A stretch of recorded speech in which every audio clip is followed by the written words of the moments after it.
Okay, let's call to order the regular business meeting of the Board of Education for Monday, November 13th. If I could ask everyone to please stand and recite the Pledge of Allegiance. Flag's up here. I pledge allegiance to the flag of the United States of America and to the republic for which it stands, one nation, under God, indivisible, with liberty and justice for all. All right, roll call, please. Jim Batson, Here? Pat Gertie. Here. Kevin Huber. Here. Scott Luce. Karen Lundstedt. Here. Ellen Mauer. Here. Matt Thurman. Here. Okay, we note for the record, Scott Luce is absent tonight. Let's see. Our agenda tonight, we will have an opening for public comment. Our educational presentation involves some student recognition.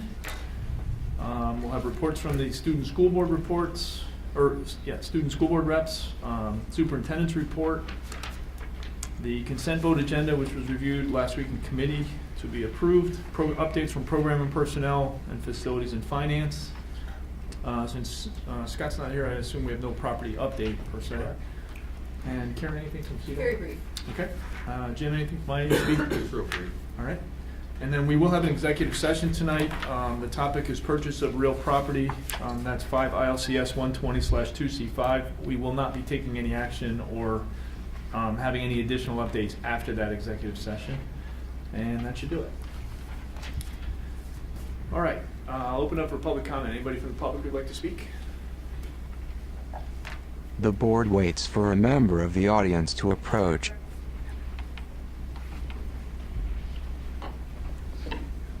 Good evening, board. Anna Dre. As you know, I'm the mom of a senior here. I wanted to start off because I don't think we say this often. Thank y'all for your volunteer service on this board. It's tough, and I appreciate y'all doing it. So y'all know I come to a fair amount of meetings, and I get to see y'all in action. It's pretty interesting. Tonight, I noticed you're going to be working on 4C, board policies, on the board member oath and conduct exhibit, which I'm really glad to see y'all do that. I know it comes down from the state, you get state language there, but I think it's important that that these things are clear and that we have a vehicle if somebody has concerns to be able to address them. So I want to thank you guys for getting out ahead on that and for leading that. Specifically, I wanted to draw your attention to policy 2.210, the Organizational Board of Education meeting. The last night that you guys added 2 more members to this board, when Mac and Kevin were added, it was a long, arduous board meeting. I think that election happened around 10:30, 10:45 at night. It was a marathon. And I know everybody was tired. Y'all were ready to be done, and you need to get your business done. You did. When it came time to elect your board members, I want to encourage you guys next time to do a little more thorough survey of who's interested in the different positions, and really have a vigorous discussion about who would be the best person to be the board president, to be the board secretary. I was a little surprised that night because when it came to it, somebody said, "Pat, you've been it. Would you like to continue?" And Pat graciously said, "Yep." And that was the entire discussion for our Board of Education president. Pat may well be the most qualified person sitting on the board that night. You all know process is important to me. I would have liked to have seen that have been a little more open and ask of everybody, including your 2 new board members, if anybody was interested in the position. I personally would like to see Scott Luce do it at some point. I think he's been on the board long enough, I think, to be a good board president. But anyway, I'm going to encourage you guys to not gloss over those appointments next time, please. Thank you. All right. Anybody else? The board waits for a member of the audience to approach. All right. So we'll move on to our student recognition for the evening. All right. LHS Principal Dr. Tom Coulandes. Yeah, you have a question. Just Or passing you hold. go up to the podium.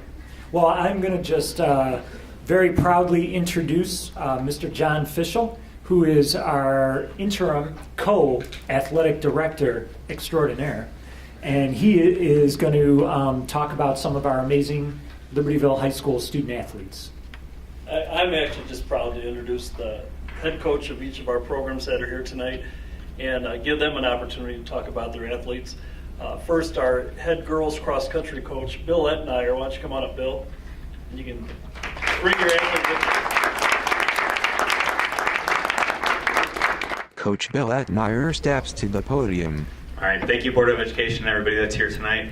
First timer, Melissa is obviously the best that I've ever coached, so I haven't necessarily had the honor to be up here and introduce one of my athletes before. But Melissa obviously had an amazing end to her season this last weekend at the IHSA state meet. Prior to the state meet, she won the county invite, she won the Racine invite, she won the Palatine invite, she was NSC conference champion, she was regional champion. The only meets that she really didn't win this year, she was fourth place once and third place twice, and she only lost to other fellow all-state runners that were all-state this past weekend. So this past weekend at Detweiler, she was lucky enough to be 8th place in the state. She ran, depending on which website you look at, 1633 or 1634, somewhere in that ballpark. But she was 8th place in the state of Illinois in 3A. And when you look over the last 15 years, pretty much since girls have ran 3 miles on the state course at Detweiler, her time also ties her for 29th overall in the state of Illinois, all time. On the state course. So she is a phenomenally talented athlete. She's involved in a lot of other things, but we are very proud. And yeah, Melissa Manich is here with us. Come on up,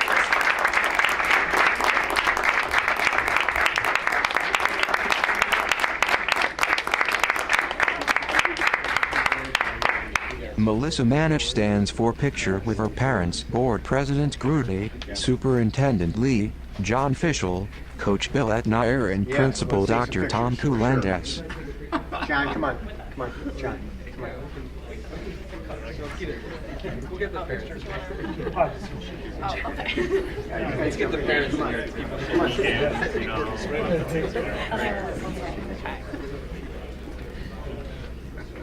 Sorry, skirt.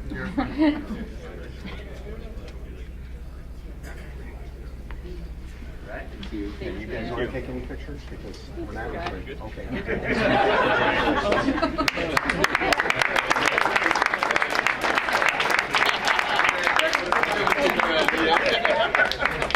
John Fischel returns to the podium. And next, I'd like to ask our boys head cross country coach, Stu Mendelson, to come on up.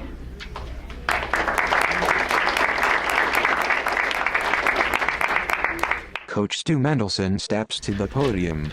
Motivated, driven, and inspired for greatness. These are only a few words I can describe Alex Tam and the success he's had in his 4-year career on the boys cross country team at Libertyville High School.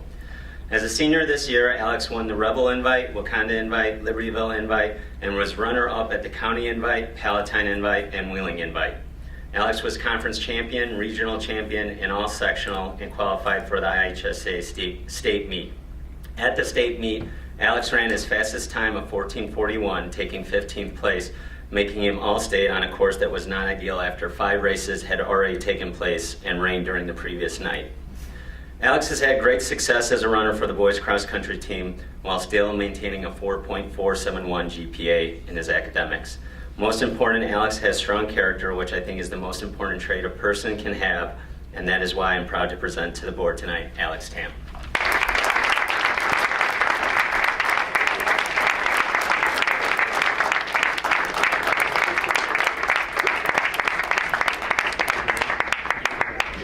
Alex Tam stands for picture with his mother, Board President Grudy, Superintendent Lee, John Fischel, Coach Stu Mendelson, and Principal Dr. Tom Coulandes.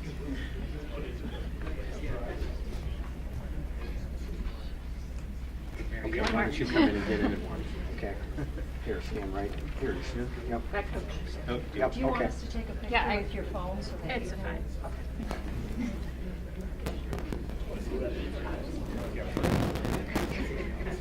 Great. Good job.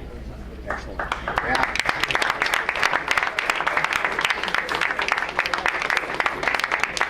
John Fischel returns to the podium. this is really fun because we've got one more introduction here, and this is our first year head coach for the boys soccer team. This is Kevin Thunholm. Coach Kevin Thunholm steps to the podium. Thank you, everybody, for coming tonight and recognizing the boys. We had a fantastic season. We won the North Shore College Showcase in New Trier. That was our first championship. Then we won, we shared conference, which the boys were a little bummed about, but we came out, won regionals, sectionals, super sectionals, and then we finished with second place state championship. So I'm very proud of these guys. We have numerous individual awards. These guys were amazing all year long. We talk about them on the field. You know, they're fantastic, skilled players, but off the field, these guys showed such great character. For a community to get behind these guys, I couldn't be more proud. Every day it was a pleasure to go out and work with these guys. So these are your second place champions here. I will go down, I have several of them. First, Austin Becker, you want to come on down?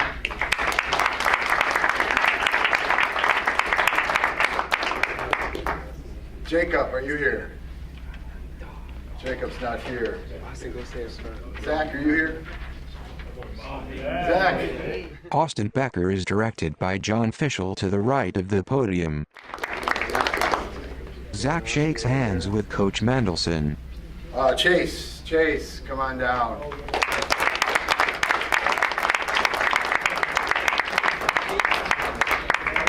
Nick, I think I saw you. Nick, come on down. Chase shakes hands with Brian Kelly, John Fischel, and Coach Mendelson. Grant Herbeck, come on down. Nick receives a certificate from Brian Kelly and shakes Coach Mendelson's hand. Liam. Grant Herbeck receives a certificate from Brian Kelly and shakes his hand. Riley. Leo receives a certificate from Brian Kelly and shakes his hand. Riley receives a certificate from Brian Kelly and shakes John Fischel's hand. Parker's not here. Max Johnson, are you here? No Max. Tanner Kelly.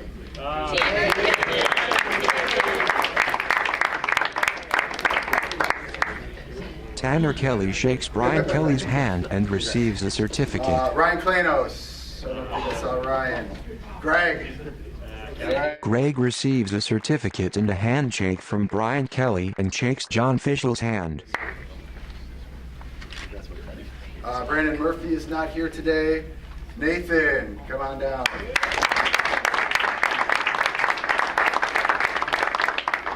Nathan receives a certificate and a handshake from Brian Kelly and shakes John Fischel's hand. Thomas Pearson. Thomas Pearson receives a certificate and a handshake from Brian Kelly and shakes John Fischel's hand. William Powers. William Powers receives a certificate and a handshake from Brian Kelly and shakes John Fischel's hand. Andrew.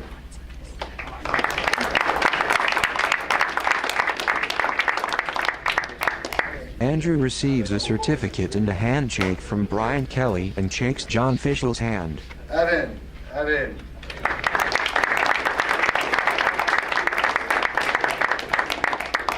Evan receives a certificate and a handshake from Brian Kelly and shakes John Fischel's hand. Mickey Riley, I do not believe is here tonight. Carter, come on down. Carter receives a certificate and a handshake from Brian Kelly and shakes John Fischel's hand. Thomas, come on down. Thomas receives a certificate and a handshake from Brian Kelly and shakes John Fischel's hand. Luke Underwood, I do not believe is in attendance. Jack, come on down. Jack receives a certificate and a handshake from Brian Kelly and shakes John Fischel's hand. Scott Wagner. Scott Wagner receives a certificate and a handshake from Brian Kelly and shakes John Fischel's hand. Mason Williams. Mason Williams receives a certificate and a handshake from Brian Kelly and shakes John Fischel's hand. And last but not least, Ryan Wittenberry. Ryan Wittenberry receives a certificate and a handshake from Brian Kelly and shakes John Fischel's hand, followed by Coach Mendelson. So thank you very much for recognizing these young gentlemen. Maybe we have you guys kind of squeeze together for pictures of your parents and take a picture.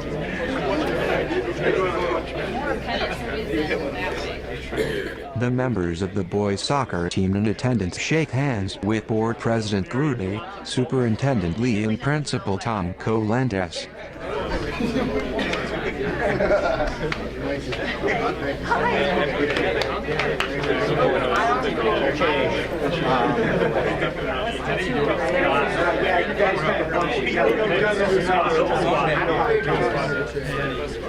The members of the boys soccer team in attendance take a picture with Board President Grude, Superintendent Lee and Principal Tom Colandes. Thank you. Okay, guys, just let them take all the pictures they want to take. Oh, yeah. Gotta get this The 60 million signs.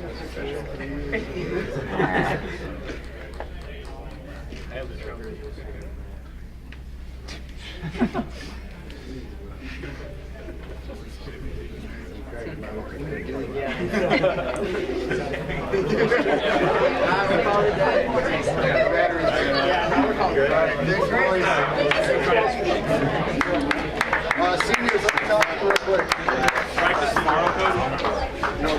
Okay, guys, before you leave, of all the parents that we recognized, we want to take a minute. We know that the young men and women don't get to the level that your kids are at, athletically and academically, without a lot of support over the years from parents and family members. This is our favorite thing to do, is to celebrate success of the kids at Libertyville and Vernon Hills High School.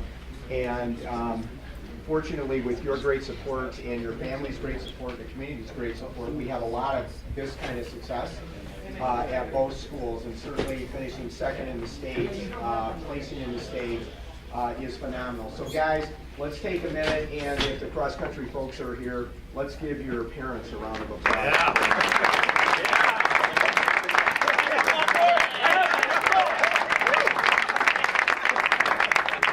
So thank you. Now, you are welcome to stay for the rest of the board meeting.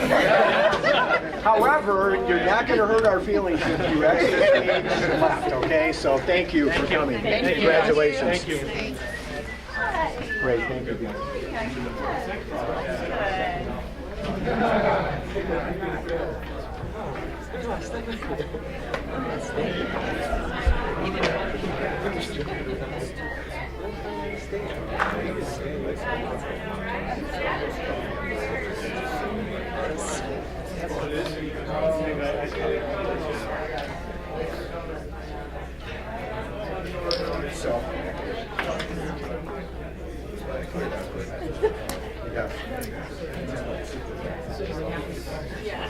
As parents leave, the board meeting continues with Board President Grude. Ready to go. All right, student school board representatives, who would like to go first? Student Representative Francis Ferrolo. You have to push the button. Oh, okay. So through VHGive, we're raising money for our sister school in Uganda. So every time students go on the trip, they come back and tell us that at nighttime by 7 o'clock, it's completely pitch black and students can't really go on with their studies or playing sports like they want to. So we decided to try and buy a Lucy light for each one of the 210 students. That's basically just a light this big, and it's solar powered. And we're trying to get one to each student through our VHGive club. And the original goal was each class to raise enough money for just one, which wouldn't leave us with enough lights, but it ended up going really well, and classes were raising up to $80 and $90 on the first day alone. So we're definitely going to reach our goal for getting one to each student. And also, The sister school runs classes for adult moms, literacy classes, and they too have to walk in the dark to those classes. So we're trying to raise enough money to get each of those moms a light as well. And then in sports, Lauren Katz and the girls cross country team placed third at the IHSA state meet. She individually placed 11th, gaining All-State for her third year in a row. And boys cross country did not place as a team, but Jimmy McDonald went down and got 33rd place, and those individuals will be recognized at the next meeting. Student Representative Hiba Ahmed. Our musical curtains and annual dinner for the senior residents went well last week. Our school is starting a new initiative where staff, it's called Student Table Chats, where staff are going to go to student tables in the cafeteria during the last 10 minutes of their lunch and talk about issues that are pertinent to them, and then report it back to a committee that can work on those issues. So for example, the first one is going to be a later start time, and then the feedback that they get from the students is going to be shared with the it's going to be shared with the late start time committee. We had a survey that was sent out to students that was called Profile of a VHHS Graduate, just to hear about students' vision on how they see themselves in the future, and that information is also going to be used to improve our mission statement. The community screening of screenagers is hosted by Cougar Parent Connection and Student Assistance Program. That's going to be on December 6th.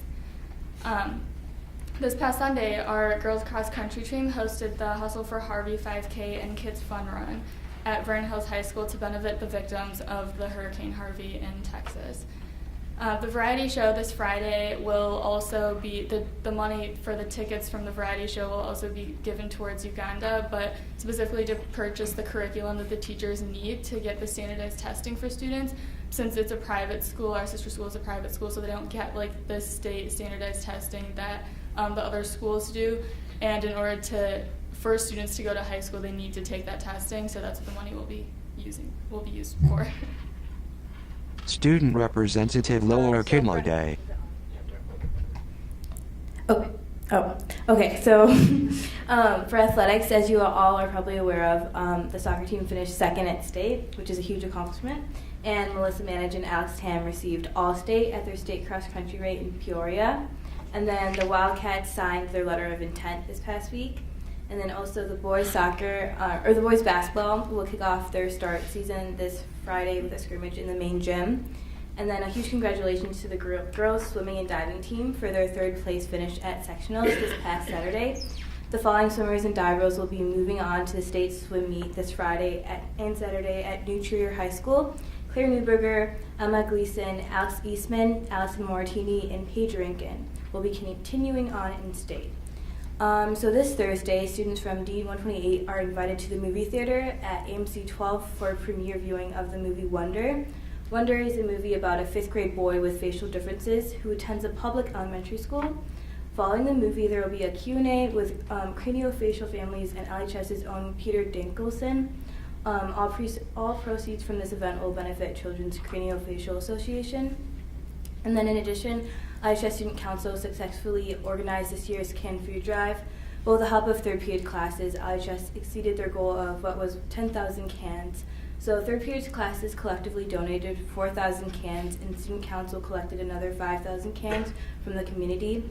Student Council also made a $1,000 donation to the Libertyville Food Pantry, allowing for another 3,585 cans to be purchased. A big thanks to everyone who made the donation of 12,585 food items to the pantry possible. And then this past weekend, Model UN had a convention at Stanford. Student Representative Zachary Ford. All right, so on November 9th, LHS hosted an art show called Inside Out for feeder schools, as well as a band festival. November 2nd to 4th, LHS students put on the musical The King and I. The students did a fantastic job with this, and it was clear that all their hard work the previous months really paid off.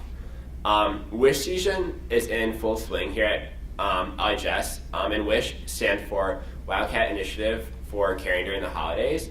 So right now, every third period class is raising money in order to purchase gifts for needy families. And so every day, what this looks like is students and staff are greeted outside the cafeteria with classes selling all sorts of things like fried rice, there's waffles today, and just other baked goods. And all the proceeds from these kind of fundraisers go to benefit these classes, third period wish class.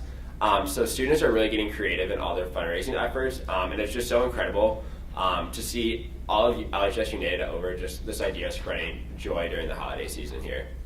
LHS hosted their first military appreciation breakfast. As part of the celebration of Libertyville High School's Military Appreciation Month, the school invited its school's families with an immediate member actively serving in the military to enjoy a military family appreciation breakfast on Wednesday, November 8th. Staff members who are military veterans were also invited to attend this event. In addition, in honor of Veterans Awareness Month, freshmen are also making care packages in their linker groups to be sent overseas to an LHS alumni unit. To go along with this theme of just Veterans Month, Social Studies Department head Mr. Sean McCusker spent the previous weeks organizing a Veterans Wall of Honor.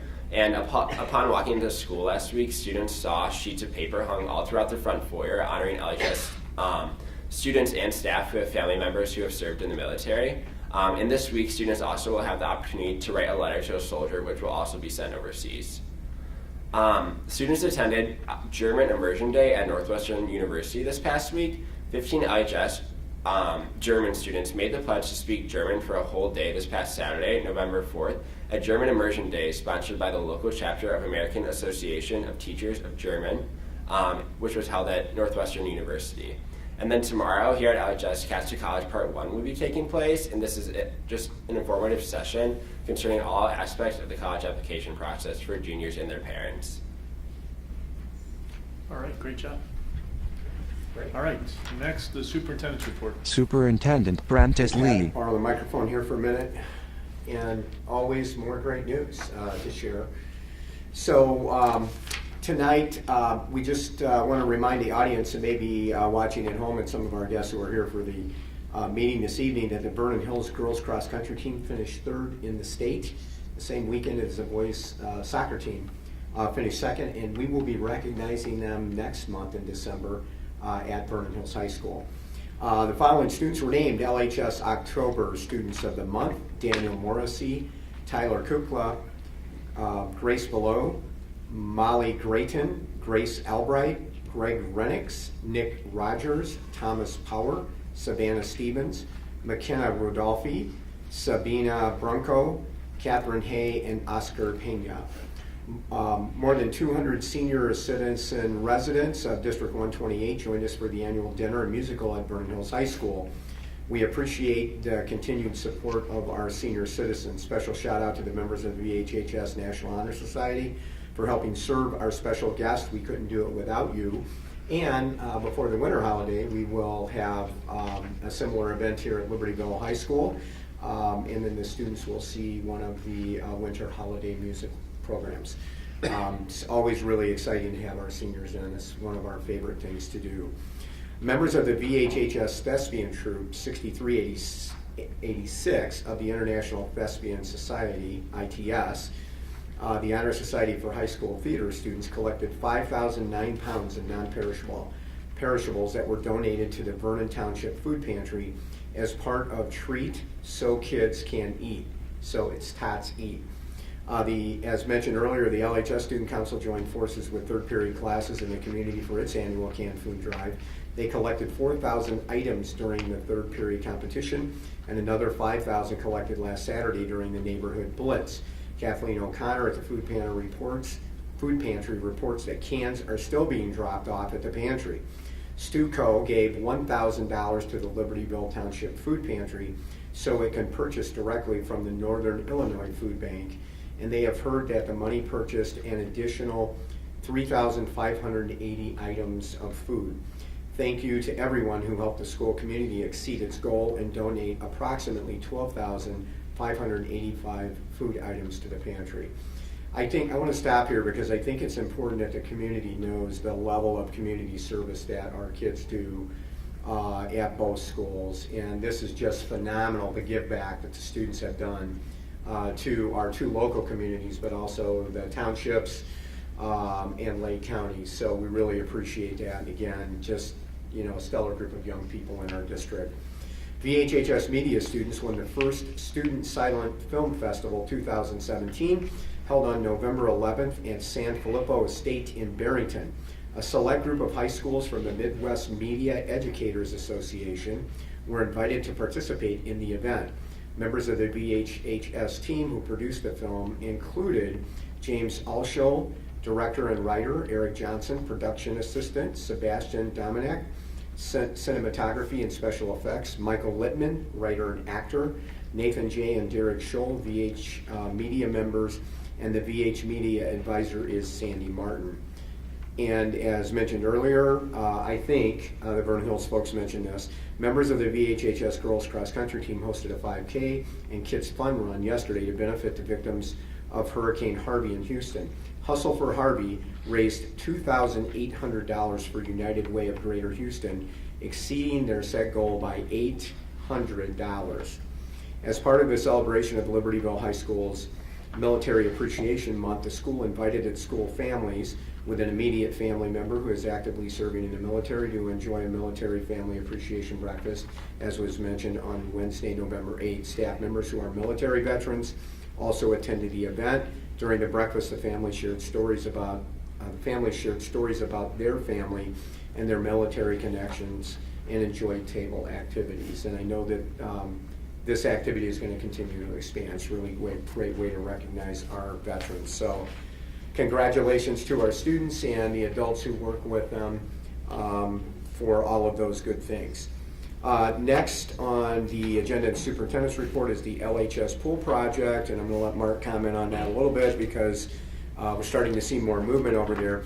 But we want to give a shout out to the Village of Libertyville who voted to waive all of the normal fees that would be associated with construction, except for the fees that they are required to collect by other government agencies. And my memory is correct, Mark, I think that's in the neighborhood of about $78,000 for the fees. Yeah, the approximate fees that they waived were about that. So that's significant because that doesn't always happen. In working relationships with schools and their local municipalities since the law changed several years ago, and all school construction now goes through local municipalities instead of the regional offices of education. So we're very thankful to the village for their courtesy to the district. And of course, it's all the same tax dollar, and that $78,000 will be able to be used for kids in the district. So thanks to them. So Mark, without further ado, you want to bring us up to speed to where we're at on the swimming pool. We made good progress last week. We hauled off a lot of dirt. So they started digging on the site so we could get down and put foundation in, footings for the foundation walls. Obviously the weather has held us up a couple days with the rain. But looking forward, we hope to start with concrete footings by the end of this week. And do you want to share with the public our permit status? Because you had a little good news last week on that. Yeah, a little good news. We received the permits from the village, our final permits, with conditions. We are still waiting on one permit from IEPA for the water main. But otherwise, we are all set and we're moving forward with the project. Yeah, that's great. Any questions, board members? Okay, wonderful. It's still hard to believe. It is hard to believe we're finally there, that's for sure. Next on the superintendent's agenda tonight is the Illinois School Report Card, and Rita's going to share a little information with us. This is required by Illinois state law, has been for a number of years now, and that is available to the public. So Rita's just going to give us a quick overview. So Rita? Thank you, Brian. Very quick overview. It's the time of year when we post the Illinois State School Report Card on our website, so I just wanted to let you know that that's there and available for everyone to see. Among the indicators of our success on the school report card are the ACT graduating class data. That we've seen those numbers before, but we'll review them quickly tonight. The Ready for College coursework indicator, which is the percentage of our students who earn a 21 or higher on the ACT, the percent of students meeting ACT benchmarks, freshmen on track, the percent of freshman students who pass 5 or more classes and fail fewer than 0.5 credits, and our AP coursework. And new this year is the SAT performance levels.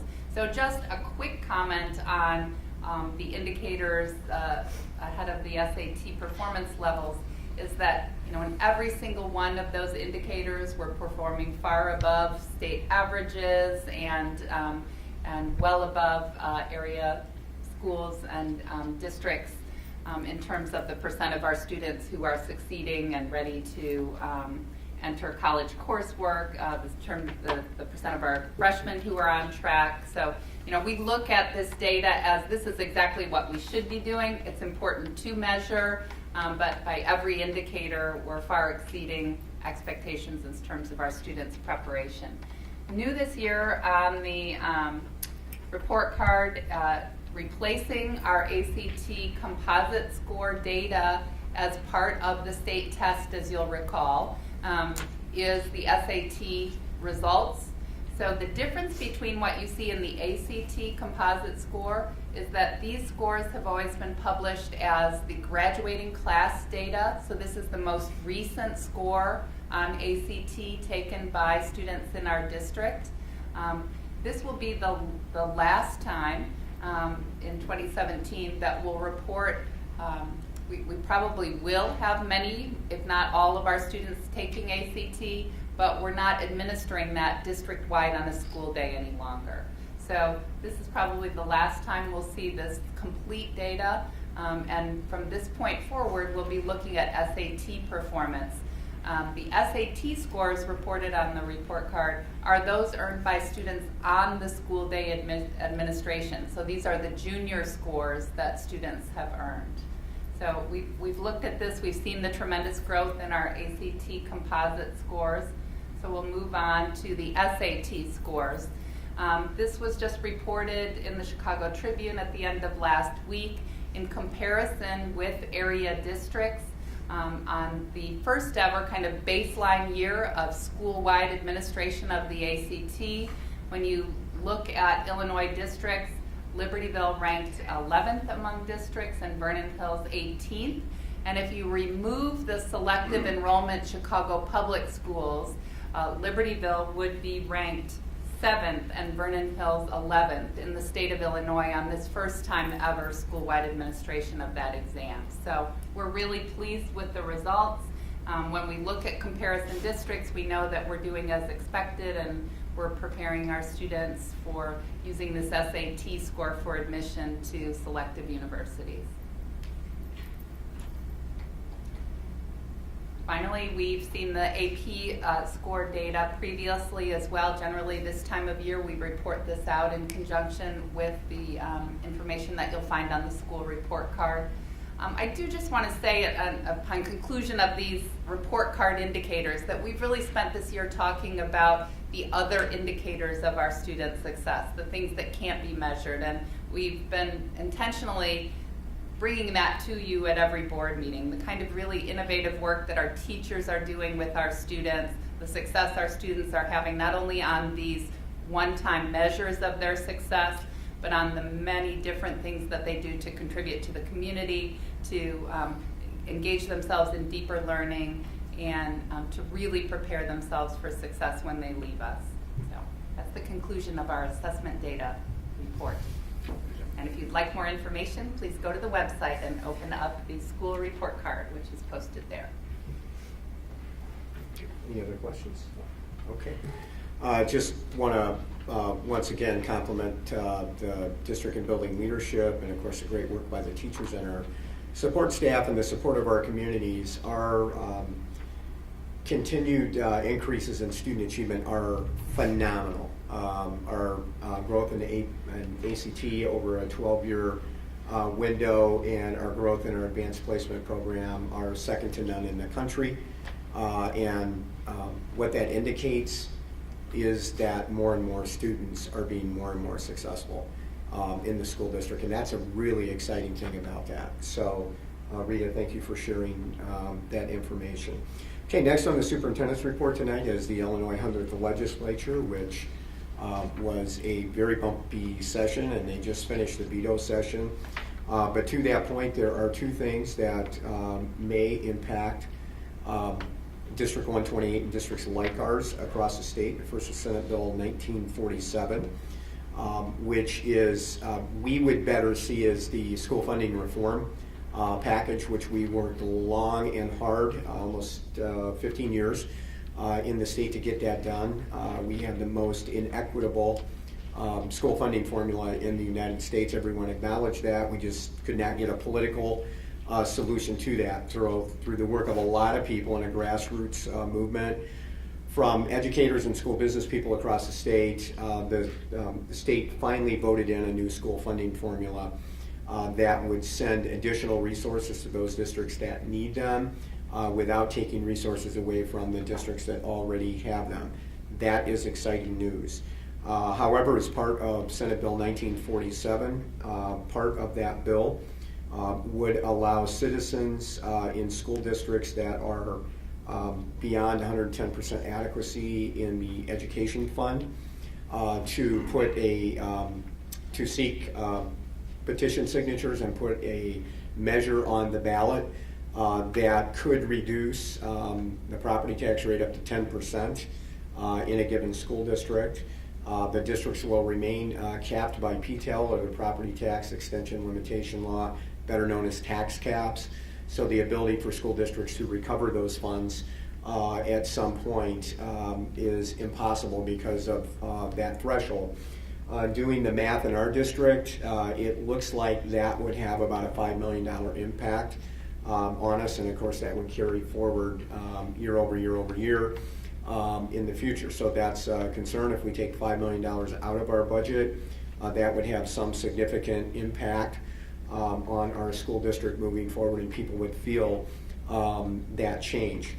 The second piece of legislation that was proposed during the veto session as an attachment to really an unrelated bill, a library bill, was Senate Bill 851. That particular bill is a straight property tax cap bill. The bill was passed overwhelmingly in the House, and it would call for a 2-year property tax freeze or zero increase in the rate over the next 2 years, with an option 2 years out to do by ballot to do additional limitation at 0%. So the danger for a district like ours, of course, we're all wrestling with very high property taxes, including me. I live in the community and pay property taxes here as well. The concern is if we do those two things together, what happen would have a pretty dramatic impact on District 128. Our feeder districts that would be impacted by Senate Bill 1947, the ability to reduce taxes by 10% or the tax rate by 10%. District 70 might also be impacted by that legislation, District 68, and I believe round out as well. District 73 in Hawthorne is below that threshold, so they would not be impacted by 1947, but everybody in the state would be impacted by the other bill. That bill went to the Senate the final day of the veto session, and the Senate, to their credit, I think, heard us loud and clear across the state indicate that that was not enough time for us to make an adjustment if that was passed in the Senate. Remember, in Illinois, the way it works is we have already done our budget. We're getting ready to pass a levy tonight that will fund that budget for this year. And if we went to 0%, because that bill would have taken effect immediately for levy year 17, we would have no way to match revenue and expenses. So I think taxing bodies across the state, reached out to their senators, and they said we will consider that in the spring. So right now it will sit in the Senate when it goes back, and it will only need a simple majority to pass if it comes in the spring session. So we'll be monitoring both of those bills very closely. We'll be working with our legislators here and legislators across the state, as we always do, to make sure that our legislators understand the impact at the local level on districts across the state on both bills, and particularly in communities like ours, where there may be that double whammy effect and a really heavy impact on the programs that we run locally. So I think we've been keeping the board up to speed, but we wanted to take a couple minutes and make sure that the community is also aware of that tonight. Any questions on that from the board? Okay, well, we have a little good news tonight, and I think Mark and I are going to walk around here, Stuart, and I will talk. The next thing on the superintendent's agenda tonight is a Brainerd Memorial update, and as you know, the basic memorial is done, but we've been waiting for the plaque that goes on the memorial, so we received that. The board's aware of the design that we use, so Mark and I are going to try and lift this up at about 100 and whatever pounds. And why don't we start over here and we'll show, Mark, turn to your, yeah. Sorry, my ties are in, guys. Okay, so I'm just walking, Mark. You can follow me. Oh, it's okay, we just don't want to drop it. So. Well, I don't really want to see the back going It's on. okay. Oh, it's awesome. Yeah, it's really nice. Okay. So we're going to walk down here. Very nice. You doing okay? Yeah, nice. That's good. Okay, now we're going to turn around and let Stuart see it. Okay. Okay. Dr. Lee and Mark Koopman display the Brainerd Building plaque for the camera. We're good. Okay, so let Mary get one. Okay, let's move up, so don't trip on the cord. It's very nice. Very well. Very tasteful. Thank you. You good, Hannah? Yeah, thank you, sir. Okay. Nice. All right, Mark, so I'm going to lead.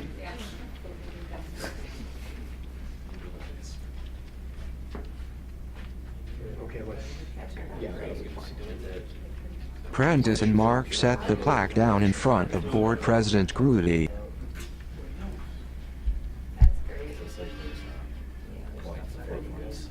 Okay, there we go. All right. There's my workout for tonight. And I will tell you, it's real metal. It's actually bronze. So we're real excited. And if everyone recalls, on the front of the memorial, we have some of the accoutrements from the old building. And so the plaque will go on the back, and depending on which way you're approaching the plaque, I guess will be your perception of which is front and which is back. So it's very exciting. So that'll be mounted, Mark, when, in the next week or so? Or? Hopefully by the end of this week. Okay, great, exciting. So we'll get a picture of that and put that out on social media. Okay, let's see. So RER2 2017 tax year levy recommendation.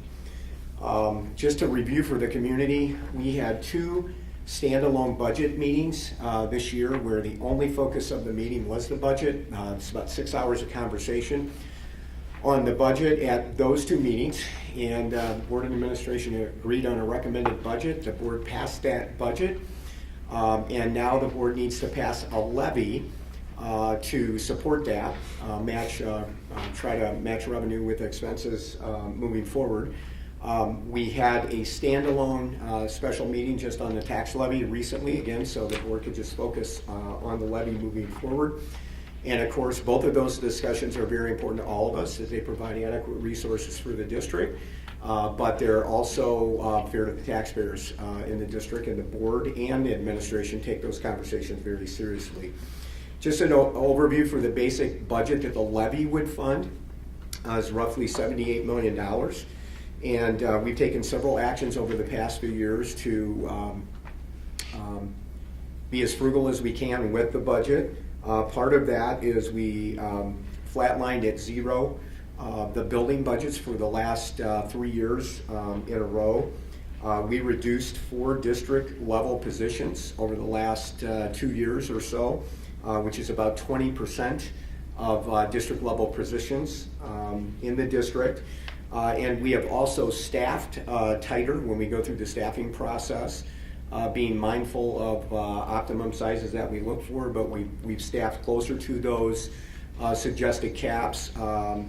As a service organization, about 70% of our cost is people because we're in the service business. So we've taken several measures to get to that point. So we are going to do basically a quick review of the work that the board has done to get to the levy decision tonight.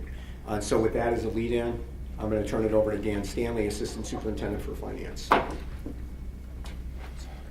Yeah, so the levy, the recommended levy you have before you reflects the discussions we had at the previous board meeting, and so the entire levy that's presented before you is approximately $76.8 million. That's going to include the adjustment for inflation, which this year CPI is at 2.1, and an estimate for new property. But with that, there's a cap that you're only allowed to increase by essentially the rate of inflation. And so even though the levy's at 76.8, we're estimating that the most we're probably going to get extended is 76.5. And so some of this is information that we don't know yet. We don't know what values will end up being. We don't actually know what new property will be. And so those numbers can vary between now and when we will get our final extension in the spring. But we're required by law to file the levy by the last Tuesday in December, so we have to make some assumptions about what those numbers will be. So as I mentioned, the CPI is in there at the 2.1. Now this doesn't mean that each individual property, the taxes they pay will go up 2.1%. The aggregate will be that, but each individual property will depend on their own individual assessment. And how does that assessment change relative to the overall tax base? In addition, the new property that's added on top will represent about a 0.4% change in the levy. Now, new property coming on, that's not going to affect existing properties because the new properties are added into the tax base. So it looks like our tax rate is estimated to decrease from the 2.53, which is for the 2016, to an estimated about 2.46. So we're seeing a decrease, and that's really because there's an offsetting increase in the values of the property values in our taxing district at about 4.9%. So you have included for you the worksheet that kind of gives background information, the certificate for adoption, and several levies that you would hopefully adopt and will have to sign as well that will go along with this. And we will file this with the county clerk right away. It has to be filed with the county clerk the last Tuesday in December. And you had appropriately at the last board meeting, we went through an estimate of what the levy is to comply with Truth in Taxation Act. So we're on board with everything at this point, unless there's any questions. So Dan, just a couple of points of review that I think are important for the community that we talked to the board about. So the overall aggregate is capped at 2.1% because that's inflation, the number that we get from the government. And the new growth in the district, or new property in the district that's being brought online, we only have one opportunity to bring that new property online, or we lose the ability to access it later. And that's going to add about an additional 0.4-ish. So that takes the overall levy to 2.5. However, for individuals, or I guess businesses or corporations, that are paying those taxes, they are not taxed for the additional new growth. Is that correct? Not specifically, or even in the aggregate. The aggregate effect will be for existing properties is going to be 2.1. 2.1. So that's important to know that in order to bring that new growth on, we have to levy for that new growth. And if we fail to do that, then we're going to lose that new growth kind of compounded over a period of time. Is that correct? That's correct. Okay, great. Hey Dan, and I don't know if you recall these numbers when we reviewed it, but just to highlight, what % of our revenue is from local sources, number one? I'm thinking of that pie chart that you had. Mm-hmm. And if you could, I'd like you to just comment also on, I think there was a state average number and a national average number that I thought were pretty intriguing, actually. Yeah, just give me one second to bring that up. Because I think it really gets to the real root of, well, one of two roots anyway, for the high property taxes we experience in Illinois. Yeah, so maybe I'll start with the United States. So the United States average, the split between what the local and state does, they end up splitting it about, call it about 45% each. Pretty even split between state and local. So and then national average. If we were if we were the national average, 45% of our revenue would come from local sources and 45% would come from the state. Correct, and then the remaining around 9-10% will come from the federal government. Yeah. The difference is in Illinois, the structure is very different. Roughly 2/3 of the revenue sources come from the local community, and the biggest part of that is going to be property taxes, but there's also fees and stuff associated with that, but the local community funds about 2/3 of that. The state is lucky if it gets close to 1/3 on average, and then the federal government kicks in a little bit, probably around 7 or 8%. And these are based on national numbers that are a couple years old, but the most current information you have is that, and the trend stays pretty similar over the years. But the difference in then for a district, for our specific district, due to just the structure of everything, is the local revenues represent approximately, I want to say 95% of our revenues come from the local community here. Okay. And then about 3% or so come from the state, and maybe 1 or so-ish comes from the federal government. I know it doesn't add up exactly. I'm just looking at a pie chart here. But that's roughly how it will work out. Okay, so we have to raise about 95% of our revenue through local property taxes. Statewide, the number is more like 66%. Correct, and we have to raise 95% of our resources through the local community, which is a mixture of property taxes and like user fees and everything. The vast majority of that is going to be property taxes, but it is a combination of both. Okay, and then the national average is, well, I'll say closer to 50-50, 45-45. Okay. All right, good. That was a great slide. I know when you showed it. All right, so what is the motion that we're looking for here? The recommended motion would be to approve the... Hey, Pat, hold just a Go ahead. second. Hey, Dan, I just want to affirm we've had so many discussions about the tax levy. And I know as part of those discussions, we asked you to go out and just bounce ideas off of our attorney, as well as other expert parties. You, I think, affirmed you did indeed do that. Everything's good from a legal point of view. Everything's good from a, let's call it best practice point of view as well. Is that? Yeah, that's correct. I mean, and to be frank, like that was one of the best discussions I've had on levy back and forth and trying to work through and get closer on numbers. So that was really helpful, and we did confirm for sure in writing, you know, that everything is on board and makes sense and is good with best practice, and yeah. No, and again, I think I'll speak for myself, I think I speak for the board, is saying we appreciate your ability to take these numbers and actually put some expertise behind them to help out the district in a manner that I think sometimes doesn't get appreciated enough. So thank you for that. Okay. All right. So now, again, the motion is... Really, the motion would be to approve the 2017 tax levy as recommended and presented. Okay. All right. Is there a motion? I move to approve the 2017 tax levy as presented. All right. Is there a second? Second. All right. Is there any further discussion? No, I just wanted to second the comments. I thought that was a fantastic meeting, the tax levy meeting.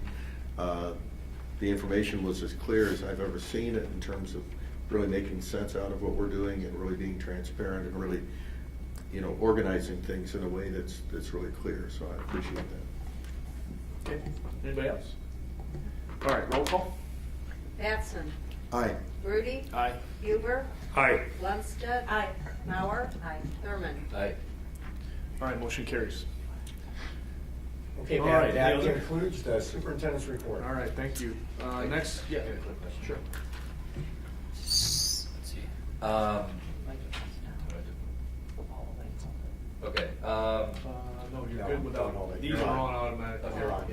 Yeah. Just a quick question I had when the student representatives were talking and then Prentice about the military breakfast, which by the way is a fantastic program. A quick question that popped in my head was, do we have any idea what percentage of our employees are veterans? Staff?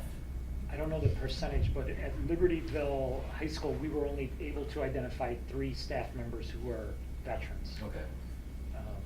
And that's Probably closer to Vernon Hills. Yeah. All right. Just thought in my head. All right, good question. All right, the consent vote agenda is listed. This was the agenda we reviewed last week in the committee meeting. Can I ask for a motion to approve the consent vote agenda as listed? So moved. Is there a second? Second. Any discussion? Not, roll call, please. Grudy. Aye. Huber. Aye. Lundstedt. Aye. Mauer. Aye. Thurman. Aye. Batson. Aye. All right, motion carries. Next, program personnel, Chairperson Maurer. Okay. All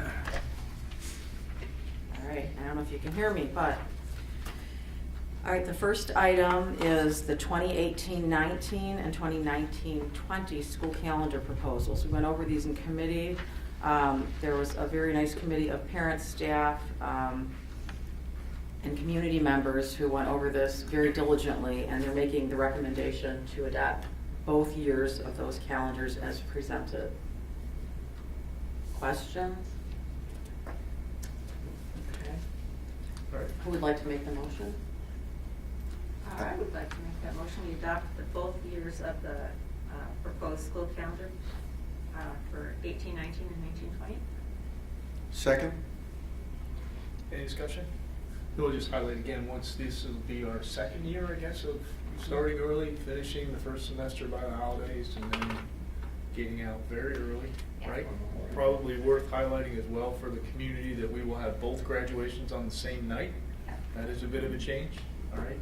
But we'll divvy up the responsibilities between us and have a great, two great graduation ceremonies.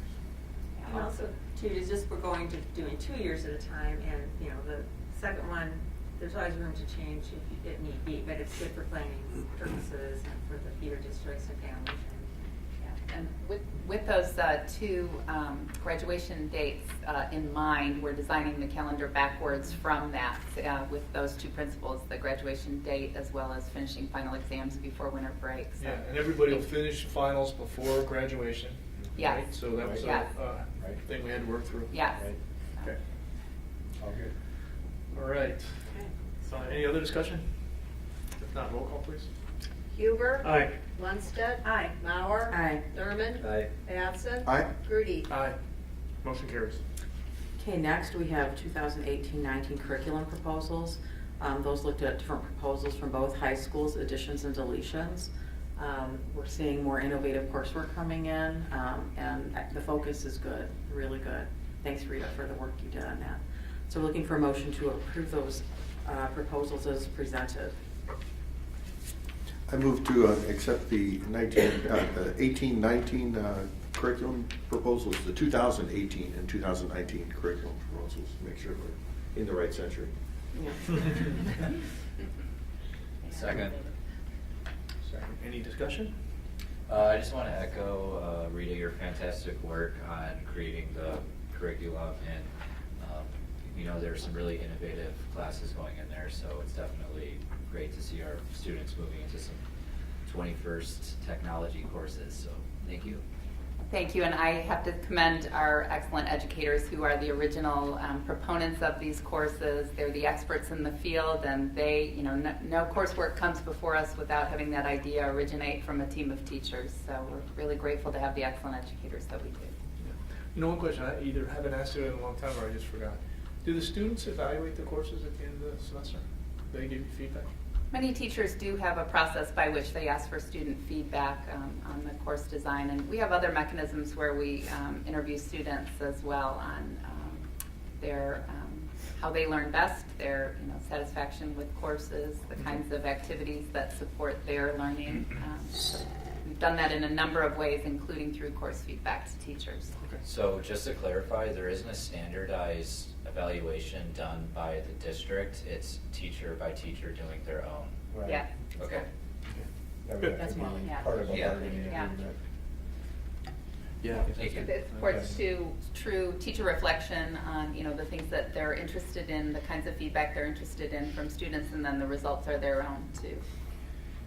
And on top of that, we are required to do 5 essentials for the state, so we get some additional feedback there. And the individual evaluations if that were institutional. I think there are a couple of things. One, from a structural issue, that would be a contract issue because it's moving forward.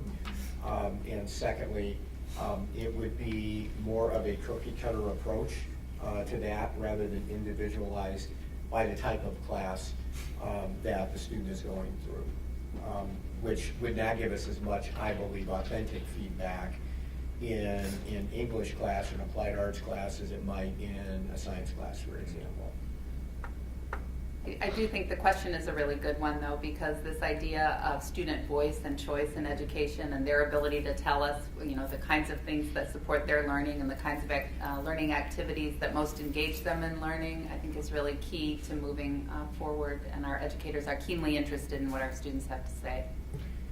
In fact, to tie that into the innovation team, a big part of the innovation team are our student voices on that innovation team as we look at continuing to create the platform and a framework and the actual courses and goals that we are striving to achieve down the line. So that's all an important part of the process.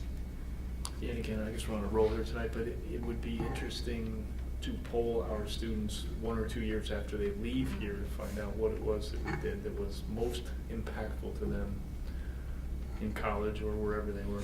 I don't know if we've done that. I know we get a lot of informal feedback on that, but I think that'd be kind of fun too. All right, so let's see, we had a motion, a second, a little bit of discussion, is that correct?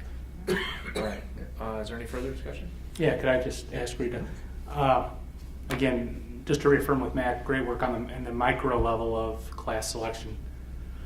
Question though, is on a macro level, do we ever look at the concept of a student's overall curriculum, 5 AP classes being too many, and the ability to have an art class or a band class or a shop class or a speech class or a debate class or things like that? Because again, we know in Libertyville and Vernon Hills the kids are high performing, the parents are high performing, a lot of stress. We've heard a lot of stress from the kids and actually from the parents as well.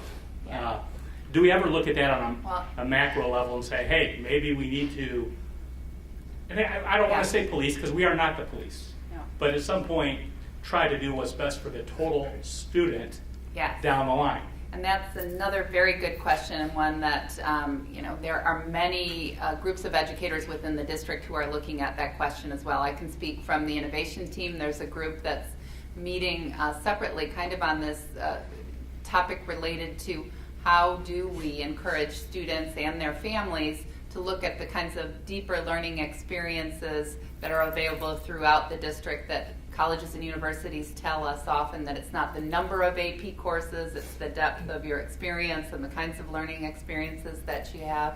So it's a communication tool. We also have our LSTs working with students in the course selection process to help them understand that they don't have to select every AP offering. When we add new AP offerings to our course selections, we intentionally target courses that may be for some student the only AP course that they choose while they're with us. So our goal is always to expose as many students as we can to the kind of rigorous curriculum that will prepare them for the university, but not overexpose them to those courses and not instill kind of this idea that it's the necessity that you take everything that we offer. Part of that too, though, is this family, choice and student decisions and what really is most appropriate for them and best for them. So, we do engage in these conversations continuously. How do we provide students and families with the maximum degree of flexibility and the kinds of offerings that will forward their interests while not putting too much pressure on them to believe that they have to take everything that we have available? It's a delicate balance, and we do look at it all the time. Thank you very much. All right. Anything else? If not, roll call, please. Lundstedt. Aye. Mauer. Aye. Thurman. Aye. Batson. Aye. Grudy. Aye. Huber. Aye. Motion carries. Okay, moving to Part C, board policies. We've got 6 policies outlined there for second reading and adoption. Nothing has changed between the first and the second reading. All the information on the additions and deletions and new wording is the same. Do you have questions on that? Then we're looking for a motion to adopt those policies. I move to adopt the 6 policies presented for the second reading and adoption. Is there a second? Second. Any discussion? Roll call, please. Mauer. Aye. Thurman. Aye. Batson. Aye. Grudy. Aye. Huber. Aye. Lundstedt. Aye. Motion carries. Okay, next we have the D128 graduate profile, and Reedy, you have a presentation?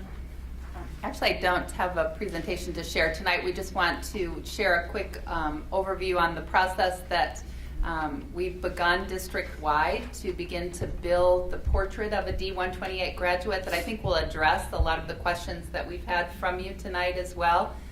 What are the qualities and characteristics of graduates from our district, and how will we together as a district use that profile to reimagine our mission, our vision for students, and help it to guide us in our decision making and planning. So when we propose a new course, how does it align with those values? How does that help us to produce the kinds of students that we say will graduate from our schools in 4 years? So we've put out a survey to the community. We've had our students at the 2 high schools participating in the survey this week. We've shared the information in e-paw prints and via social media. So, and we're also reaching out to the extent we can to our graduates to have them participate in the survey as well.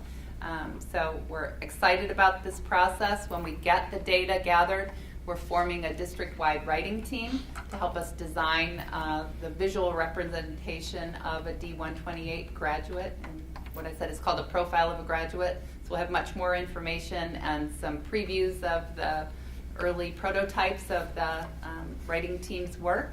Hopefully the work will conclude in January and we'll present you a final product then.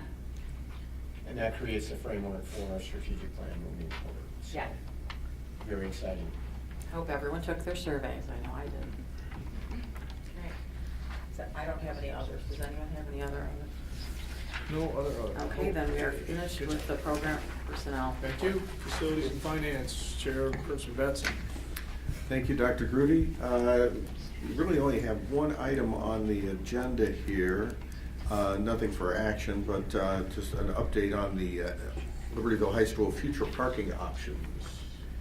Well, we went in depth at committee on some of the options that we're looking at. It's too early right now to zero in. We'll be working with the village as well on parking, but we're looking at some options that would, in addition to the 40 or so spaces that we lost for construction that we'll put back, that would create some additional parking on the LHS campus. So we've got to get a few more answers, but we shared a few options with the board at the F&F committee meeting, and we'll be back to the board for maybe as early as December to talk about that a little bit more, as we frame that out and we get some more answers.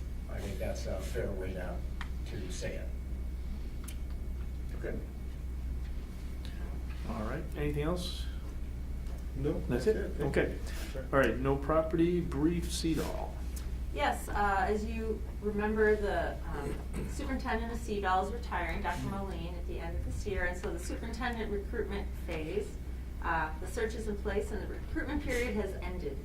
And the first round of interviews will begin at the end of the last few days of November, hoping to come up with 2 finalists to be selected and recommended to the executive board, and hoping to bring a recommendation to the governing board meeting in January on the 25th. So just it's moving along, and that's good news. He will be missed. He's been very, very effective there. Yeah. Seems like he just came. So I feel like he just got there. All right, IASB. Just a quick reminder, this coming weekend, a number of us will be attending the what's affectionately known as the Triple I Conference, the joint conference of the Illinois Association of School Boards, Illinois Association of School Administrators, and the Illinois Association of School Business Officials. It's called, the title is Leading and Learning this year. It's a very large statewide conference. Some 10,000 people, education leaders throughout the state meet in Chicago. I know, Dan, you're involved in a couple presentations, and there's probably others that are as well, but it's an extremely well-run and valuable conference. So I will be representing us as our representative to the Illinois Association of School Boards meeting on Saturday. So, I'll look forward to seeing at least some of you down there. All right, thanks, Jim. All right, so now we're going to move to executive session. Again, the topic is purchase of real property, 5 ILCS 120/2C5. If I could ask for a motion to move into executive session. So moved. So Second. Any discussion? Roll call, please. Batson. Aye. Grudy. Aye. Huber. Aye. Lundstedt. Aye. Mauer. Aye. Thurman. Aye. Okay, motion carries, and again, there is no plan for any further action or updates on any further information after the executive session tonight, all right? So, good night, everybody.